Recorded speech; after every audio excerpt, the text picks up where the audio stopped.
Hello, today I will show you what you need for a frequency change in the handy-talkie if people are interested in it, because a lot of the time people think, oh, we change coils and crystals and then it's all fine, but it isn't fine. What you need is, of course, the handy-talkie.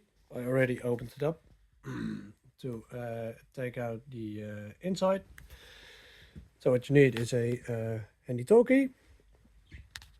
You need a inner works of the 611 with working tubes, if you have it. So if you don't want to know if the tube works, you have the tube tester for it. You can test all the tubes. So this is the inside. You see there are coils, you have the crystals, and on the other side over here you have the tank coil. So this one is on 5500 kilocycles. But what if I want to change it to the amateur band? Then we need a different set of crystals and coils. So here we have the box with different coils, crystals, with all different frequencies, some spare tubes.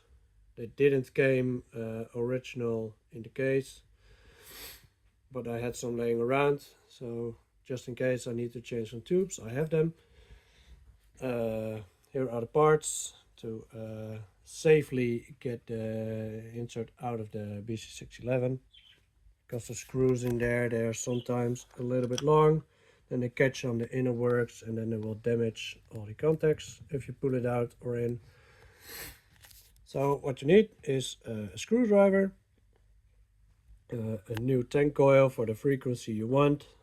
This is, you can't see it that well, 3885. You need the tank coil on the same frequency. You need the transmitter coil on the right. You need the receiver coil on the left.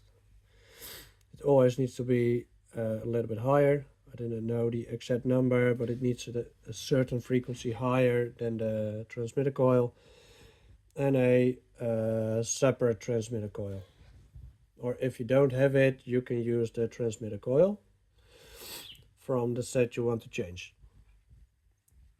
So that's the first part. And what you also need is the tester, test unit I135E. This is a wartime one from 43. You also can use the post-war one, but I was lucky to find a wartime set.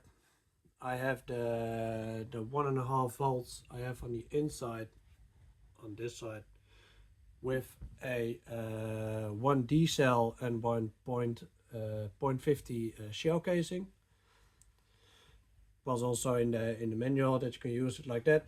And for the high voltage, I have the DC power supply to give me the high voltage, because I don't have a battery that has 105 volts. Then you need this casing, test casing.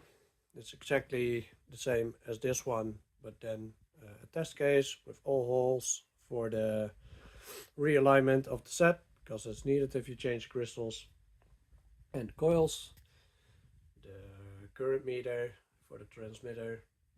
The top of the case is just a lid to secure the inside of this of the 611, and you grab it between those nuts on the stand, and this one is going on the underside of the 611. And don't forget to take out the black jumper, this one, and don't forget to put it in after you change the coils and crystals and realign the set. That's the first part. Then in the next part I will show how to tune up the receiver after you change crystals and coils, And in the part after that, I also will make a video how to readjust the transmitter side.